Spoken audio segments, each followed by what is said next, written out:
Olá, está no ar mais uma edição do Link CNJ. Aqui você acompanha assuntos da justiça que impactam o seu dia a dia em reportagens e conversas exclusivas com personalidades do mundo jurídico. E hoje vamos falar do Tribunal do Júri, a instituição que tem o importantíssimo papel de julgar os crimes dolosos contra a vida. Como está o funcionamento desses tribunais durante a pandemia? E ainda, o que pode mudar nos tribunais do júri com o novo Código de Processo Penal em discussão na Câmara dos Deputados. Começamos com uma reportagem sobre o assunto. O Tribunal do Júri julga crimes como homicídio, infanticídio, aborto e participação em suicídio. Tudo começa com a investigação policial. Depois vem uma primeira fase em que o juiz decide se o caso deve ser julgado pelo Tribunal do Júri. Se for, o magistrado preside o tribunal com a participação do Ministério Público e da Defesa Técnica. Quem dá a decisão, culpado ou inocente, é o Conselho de Sentença, formado por 7 jurados. O juiz estabelece a pena. Todo esse processo pode ser demorado. É o caso do julgamento dos réus envolvidos no incêndio da Boate Kiss em Santa Maria, no Rio Grande do Sul. 242 pessoas morreram na tragédia em janeiro de 2013. Mais de 600 ficaram feridas. 4 réus vão ser julgados em dezembro deste ano. São 8 anos de espera. O juiz que vai conduzir o julgamento acha que, de forma geral, o tempo desses julgamentos poderia ser menor se houvesse simplificação em procedimentos e recursos. Ambas as fases ensejam a possibilidade de recursos em 4 graus de jurisdição. Quer dizer, o juiz, ao afirmar este réu deve ser julgado pelo júri, dessa decisão cabe um recurso ao Tribunal de Justiça, outro recurso ao Superior Tribunal de Justiça e, eventualmente, um recurso ao Supremo Tribunal Federal. Tudo resolvido, definido que o acusado será julgado pelo júri, indo a julgamento, também há recurso para o tribunal, para o STJ e, finalmente, ao Supremo Tribunal Federal. Razão pela qual a gente vive um paradoxo no país, que aquelas acusações mais gravosas, que são as alusivas aos crimes dolosos contra a vida, são as que demoram mais para que o julgamento se concretize. Seria razoável pensar-se, por exemplo, em termos de reforma legislativa, na limitação dos recursos no âmbito da primeira fase do júri. Quer dizer, se o juiz disse que o acusado deve ser julgado pelo júri, que se realize o julgamento. No final das contas, são os jurados que decidirão. Com isso, já se ganharia alguns anos, efetivamente, na tramitação do processo. O assunto preocupa o CNJ. O Conselho preparou e enviou ao Congresso uma série de sugestões para mudanças. Elas combatem a burocratização do processo e permitem mais agilidade com a possível redução do número de testemunhas e do tempo de sustentação oral pelas partes. A Constituição fala que no júri tem que ter plenitude de defesa. Assim, não tem procedimento que tenha mais defesa do que o júri. A regra é a ampla defesa. No júri você tem plenitude de defesa. Então, nunca que a gente ia propor alguma coisa para restringir direitos de defesa de ninguém, de quem quer que seja. Agora, a gente gostaria de ter um procedimento que tenha tramitação regular, célere, sem nulidades, enfim. A gente possa fazer um trabalho adequado que atenda também a sociedade. Como outros tribunais, o TJ de São Paulo aposta em tecnologia, especialmente nesta época de pandemia. Parte das sessões de tribunais do júri têm sido feitas por videoconferência. Uma atualização, uma modernização, entre aspas, é necessário, A gente vive hoje uma sociedade totalmente digital e a gente ainda está apegado a cédulas, a urnas onde uma fichinha é ali sorteada. Eu acho que a gente tem que se modernizar também, A gente tem ferramentas hoje totalmente seguras. Antigamente havia o receio, de uma manipulação, alguma coisa assim, mas hoje há ferramentas que garantem essa lisura do procedimento, ainda que eletrônicas. Em Samambaia, no Distrito Federal, a Justiça recorre ainda a outros instrumentos para ganhar eficiência. O Tribunal do Júri da cidade é o primeiro colocado no ranking nacional de desempenho feito pelo CNJ. Eu tenho utilizado muitas ferramentas que vêm até da iniciativa privada. Então, por exemplo, eu desenvolvi gráficos, utilizo o Power BI, então a gente utiliza ferramentas de business intelligence, utilizo modelagem de fluxos processuais, né? O Business Process Management System tem sido utilizado pela iniciativa privada também, além de ferramentas próprias jurídicas ali também, né? Como, por exemplo, pauta especificada, a gente não perde uma audiência, a equipe toda liga para as testemunhas para conseguir que todo mundo seja trazido, para melhorar a qualidade da prova, né, e melhorar os julgamentos e assim reduzir a impunidade. A gente tem conseguido isso, né? Tem tido um grande sucesso aí, realmente, a vara, e a gente tem conseguido trabalhar praticamente zerado, com a pauta de um mês e pouco, mas fazendo realmente, né, júri todo dia, tentando não perder júri, não perder audiência. E vamos aprofundar o assunto. Eu converso agora online com Cláudio Daledoni, tribuno do júri, e com Felipe Azuma, professor especialista em Direito Penal e Criminologia. Muito obrigado aos dois pela participação no Link CNJ. Eu começo com uma pergunta para o doutor Cláudio. Os tribunais do júri tiveram que fazer uma pequena parada logo no começo da pandemia, por motivos óbvios, mas depois retomaram os trabalhos. Agora, neste momento, como estão funcionando os tribunais do júri? Estão bem? Precisam de ajustes? Tribunais têm funcionado, evidentemente, com algumas limitações, mas dentro do contexto, a avaliação que eu faço é que os júris continuam sendo realizados e há uma adequação dos profissionais que ali funcionam. O Poder Judiciário tem dado conta, efetivamente, de continuar a julgar os réus presos e, principalmente, dar à sociedade aquilo que ela precisa, que é a justiça. O princípio da publicidade, que é o que mais faz com que o Tribunal do Júri tenha essa visibilidade, principalmente esse contato do povo com a justiça, tem sido suprido pela publicização, né, destes julgamentos por plataformas digitais. Doutor Felipe, o CNJ tem uma estatística sobre a taxa ou as taxas de absolvição e de condenação nos tribunais do júri. O que é que essa estatística diz exatamente? Que avaliação o senhor faz dos números? O CNJ tem um trabalho aí primoroso feito de um levantamento estatístico a respeito dos julgamentos pelo Tribunal do Júri. E nós temos aí um percentual de condenação de mais de 67% de condenações.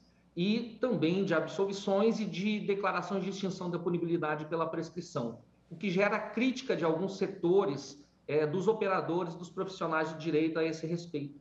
Mas o que eu quero observar aqui, com relação a isso, a essas causas de extinção da punibilidade pela prescrição, sobretudo, é que há uma grande variação de estado para estado. Isso significa dizer, isso mostra uma realidade que não é um problema do sistema, do plenário do júri, do tribunal do júri, do procedimento do júri, mas há sim um problema de gestão de processos, há um problema da justiça, do sistema de justiça criminal, onde alguns estados, algumas comarcas, alguns juízes conseguem administrar bem esses processos e outros não. Essa pesquisa, que é algo muito sério, é algo que nós, que somos os operadores do Tribunal do Júri, aguardávamos, ela retrata a realidade. E a realidade é que o Tribunal do Júri vem cumprindo o seu papel constitucional e fazendo com que as pessoas tenham esse sentimento de justiça, né? Então, isso é efetivamente o cumprimento do dever que tem o tribunal para com a sociedade.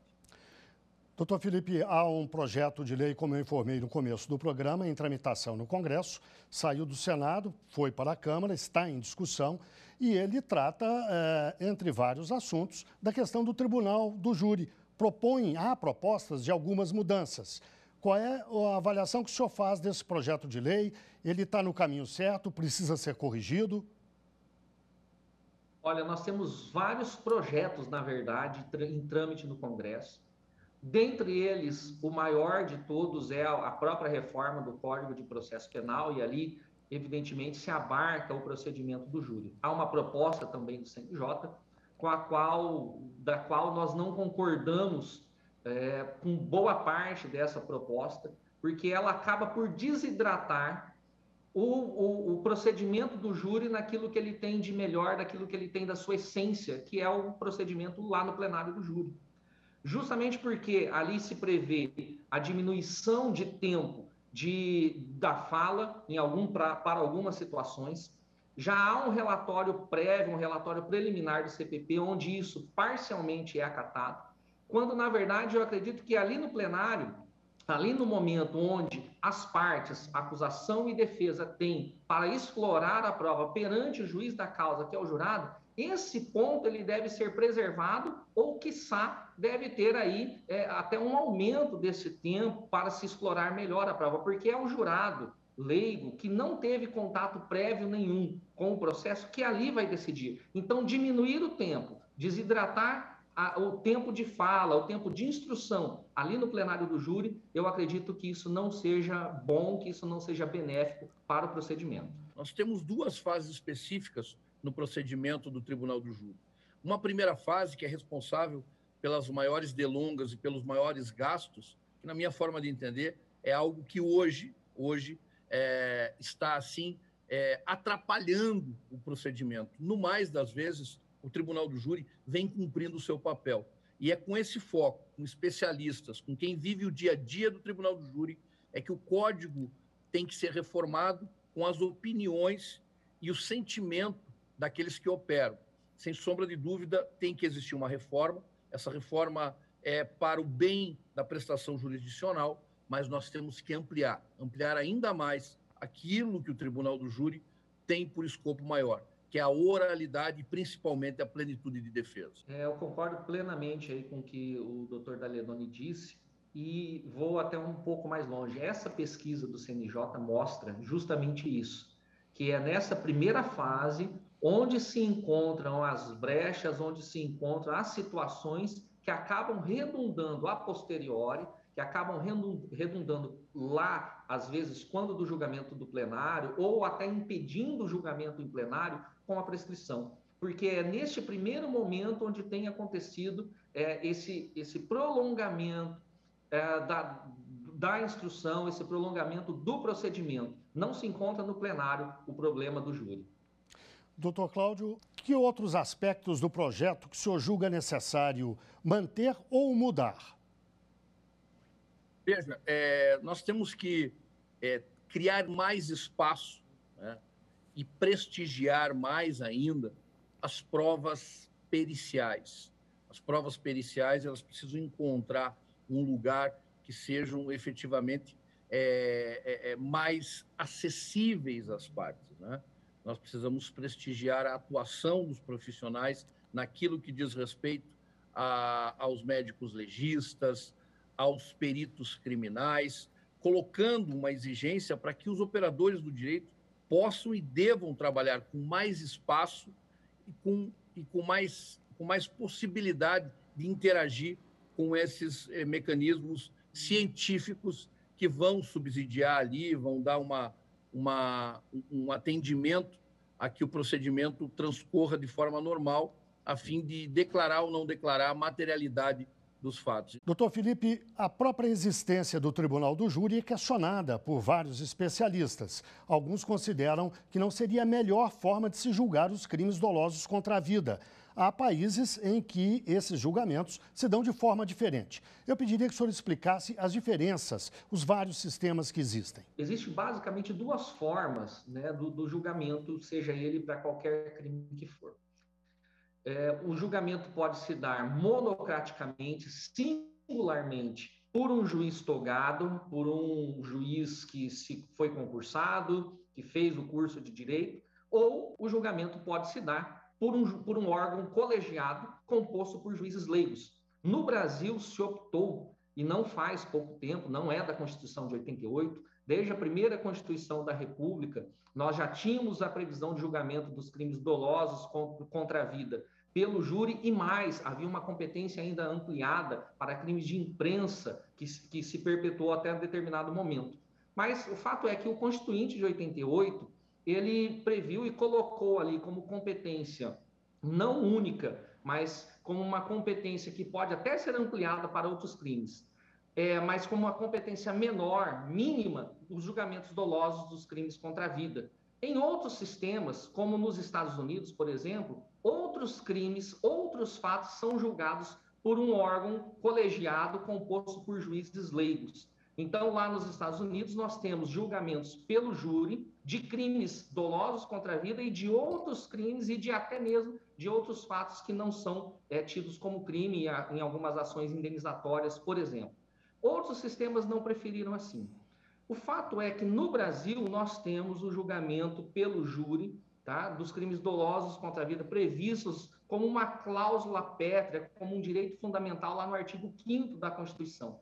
Então, por mais que existam as pessoas, os doutrinadores, os profissionais do direito que não gostem da instituição do júri, ela não pode ser mexida, ela não pode ser suprimida, ela não pode ser retirada, da Constituição, porque se trata de uma cláusula pétrea, de um direito fundamental. Doutor Cláudio, todo o Tribunal do Júri é conduzido por operadores do direito, mas o julgamento, culpado ou inocente, é feito, como sabemos, pelos jurados, que, na grande maioria das vezes, são leigas, pessoas leigas, que não têm um conhecimento aprofundado do direito.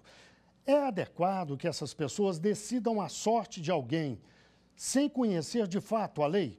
Veja, no Tribunal do Júri e nos crimes dolosos contra a vida, o que há de principal é este sentimento de também estar na condição daquele que é acusado. Então, a essência do Tribunal do Júri reside nisso. E, por conta disso, a maneira mais acertada que se encontrou em todas as legislações, em todas as ordenações, como muito bem falou o professor Azuma, desde que o mundo é mundo, a forma colegiada de se julgar alguém é a maneira mais acertada pela empatia que aquele cidadão jurado vai exercer. É colocar-se no lugar daquele que está sendo julgado. É colocar-se no lugar daquela família enlutada. É colocar-se no lugar daquele encarcerado. Então, o Tribunal do Júri é a medida mais acertada de justiça naquilo que a gente tem que chamar do crime dos crimes, né? Do assassinato, da morte de alguém, algo muito sério, onde a sociedade precisa julgar. E aquele que matou ou aquele que foi assassinado precisa encontrar dentro da comunidade dele aquilo que as pessoas pensam, que as pessoas sentem, ou para ser condenado ou para ser absolvido. A forma com que o Constituinte colocou e cravou a maneira como as pessoas que, infelizmente, acabam aí sujando as mãos de sangue, ou que as pessoas que têm aí são famílias enlutadas, sem sombra de dúvida, é a mais acertada forma de justiça. Bem, chegamos ao fim do nosso programa. Eu espero que a nossa conversa tenha contribuído para esclarecer bem as pessoas que nos veem. E agradeço, claro, a participação de Cláudio Daledoni, tribuno do júri, e de Felipe Azuma, professor e especialista em Direito Penal e Criminologia. E agora o Link CNJ dá notícias da Justiça com um giro pelos estados e pelos tribunais do país. O reconhecimento de paternidade bate recorde em Belo Horizonte durante a pandemia. Mais de 1.000 audiências à distância foram realizadas na capital mineira desde março do ano passado. E nos últimos 4 meses foram 400 audiências online, a metade do que foi feito no ano passado inteiro. Em Minas, o pedido de reconhecimento de paternidade pode ser feito diretamente pelo portal tjmg.jus.br. O Tribunal de Justiça de Pernambuco se manteve entre os mais produtivos do país no primeiro trimestre deste ano. Foram 611 mil atos, entre sentenças, decisões, despachos, julgamentos monocráticos e acórdãos. O judiciário pernambucano é o 5º mais produtivo entre as cortes de médio porte, de acordo com o ranking do CNJ. O processo judicial eletrônico é implantado em mais de 48 unidades do Tribunal de Justiça do Espírito Santo. Em todo o estado, mais de 238 mil processos já foram protocolados no sistema em 247 unidades judiciárias. O acesso ao PJE é feito diretamente no sistema, com o uso de certificado digital e assinatura do termo de compromisso eletrônico. O Tribunal de Justiça do Mato Grosso aderiu ao aplicativo Escritório Social Virtual. A partir de agora, pessoas que saíram do sistema prisional do Estado e suas famílias vão poder acessar serviços como emissão de documentos, acesso a políticas de moradia e qualificação profissional de forma online e gratuita. O aplicativo do Escritório Social Virtual está disponível para celulares com sistema Android e iOS. É hora do CNJ nas redes. Vamos ver algumas das postagens mais marcantes da semana nas redes sociais do CNJ. Olá, o CNJ nas redes dessa semana está cheio de dicas. Recentemente, falamos sobre embargos na nossa série Entendendo Juridiquês e o post foi um sucesso. Explicamos que embargo é um recurso ordinário que é usado quando se pretende questionar efeitos de uma decisão ou de uma sentença. Esse recurso apresenta 3 tipos: embargos de declaração, de divergência e embargos infringentes. Mas se você não entendeu a minha explicação, dá uma olhadinha no nosso post que está bem detalhadinho. Agora me diz, você sabe a diferença entre urgência e emergência médica? É muito comum confundir esses termos, mas eles não são sinônimos. O que determina a diferença é a condição do paciente e do que ele necessita de imediato.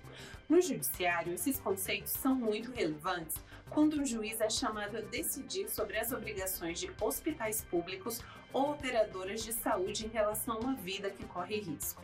Mas é importante lembrar que tanto a urgência quanto a emergência exigem dos profissionais de saúde prioridade absoluta no cuidado com os pacientes, senão pode configurar omissão de socorro. Dá uma passadinha no Instagram do CNJ e entenda a diferença entre esses termos. E a última dica que buscamos nas nossas redes é sobre pensão alimentícia após o divórcio. Você sabe quem pode solicitar? Vou adiantar que esse direito depende muito da necessidade de quem solicita o benefício e das possibilidades daquele a quem foi solicitado. Fizemos um diagrama que explica direitinho quem tem o direito. É só buscar no Facebook, Instagram e Twitter do CNJ. Por hoje é só e até mais. É hora do quadro Uma História, aquele momento em que um juiz ou uma juíza conta um caso que marcou a carreira dele ou dela. Eu queria compartilhar uma experiência que aconteceu numa vara de família com pouco tempo de magistratura. Era um dia que era para ser aparentemente convencional, um dia de audiências de revisional de alimentos, que são audiências relativamente tranquilas. Quando nós iniciamos as audiências, entrou uma jovem muito bonita, de aproximadamente uns 20 anos, claramente fragilizada, muito emocionada, chorando bastante, que sequer teve condições de me olhar. E percebendo aquela fragilidade, a gente serviu água, tentou acalmá-la um pouquinho, e aí ela disse: doutora, eu não sei mais quem é o meu pai. Passei algum tempo procurando ele visualmente aqui no corredor e não consegui reconhecê-lo. Eu percebi então que eles não tinham um relacionamento próximo, que provavelmente eles estavam afastados há muitos anos e que essa situação era que estava trazendo um grande sofrimento para ela, né? Eu pedi para que a secretária fizesse o pregão e entrou um senhor muito fechado, sério, protegido por uma armadura que ele criou, um óculos de sol grande, uma jaqueta de couro num dia de calor, 2 horas da tarde, e percebendo que na verdade ele queria era se proteger, né? Naquele escudo, eu deixei ele dessa forma até que ele se sentisse à vontade, e assim a gente começou a audiência. Ela tinha ingressado judicialmente para ampliar os descontos de 10% para 11%, 1% a mais. E ela disse que esse valor era exatamente o valor do reajuste da mensalidade do curso superior dela. E foi isso que eu tentei explorar nesse momento, que ela só buscava uma compensação para que ela não precisasse parar de estudar. Então ele olhou de forma muito agressiva para ela e começou a dizer: por que você não estuda? Por que você não trabalha? Por que você não vai buscar melhorar de vida como eu fiz? Eu batalhei demais, eu tive uma infância muito difícil, mas busquei sozinho e consegui conquistar, realizar meus sonhos, e é isso que eu desejo para você. Eu não queria que você viesse aqui buscar receber um pouquinho a mais para que você continue estudando. E aí ela, pela primeira vez, olhou para ele, né, e disse: eu não consigo trabalhar porque eu não tenho com quem deixar o meu filho. Pela reação, foi claro que ele não conhecia essa criança. Eu acredito que sequer ele sabia que era avô. E mexeu muito com ele, né, essa resposta que ela deu. E aí ele se sentiu muito desconfortável, ficou mudo por um tempo e começou a se desarmar. A primeira coisa que ele fez foi tirar a jaqueta, depois ele tirou os óculos e começou a dizer que não queria ser lembrado por um percentual de repasse financeiro mensal, que se sentia muito mal com essa situação, que estava doente, que estava com câncer e que tinha conhecimento de que não teria muito tempo de vida e que não queria ser lembrado por esse repasse. Deu para perceber que ele estava bastante emocionado, ela já havia voltado a chorar, e eu também estava com um nó na minha garganta. E aí ele disse que estava com muito medo de morrer, que agora ele tinha verdadeiramente sentido medo de morrer, apesar de já ter sido confrontado com a morte por diversas oportunidades. E aí eu disse para ele que ele poderia nunca morrer se ele deixasse uma memória afetiva na lembrança do neto. Mesmo que fisicamente ele partisse, ele deixaria essa história viva, se ele tivesse a oportunidade de conviver com o neto. E aí, depois de uns minutos de silêncio, ele se deparou com ela mais receptiva também, chorando, mas mais receptiva, e começou a fazer perguntas triviais do que ela fazia, qual era o curso que ela fazia, onde ela estudava, em que semestre que ela estava, até chegar no que eu acredito que ele realmente queria saber, que era informações sobre essa criança. E aí ele começou a perguntar qual era o nome da criança, quantos anos a criança tinha, do que ela gostava de fazer. Acredito que tenha se deparado com algumas coincidências, né, que a genética traz, porque ele demonstrou se reconhecer naquela criança em algumas oportunidades. E depois de sorrir, eu percebi que era o momento assim, mais adequado para trazer a audiência para o seu momento processual, né? E busquei essa possibilidade de acordo, e ela foi buscando 1% a mais e saiu de lá a partir de uma proposta dele recebendo 3% a mais. Então ele pagava até então 10% dos seus rendimentos, passou a pagar 13%. E demonstrou muito interesse em recuperar essa relação. Então, isso por si só já mexeu muito comigo, eu fiquei muito emocionada, precisei voltar para o gabinete para me recuperar para as próximas audiências, porque tinha percebido que não era só uma questão financeira que estava sendo transformada naquele momento, mas uma relação que poderia alcançar a vida dos netos, dos bisnetos e trazer dignidade para aquela família de novo. Bem, chegamos ao fim de mais um Link CNJ. Muito obrigado a você que esteve com a gente até agora e até o próximo programa.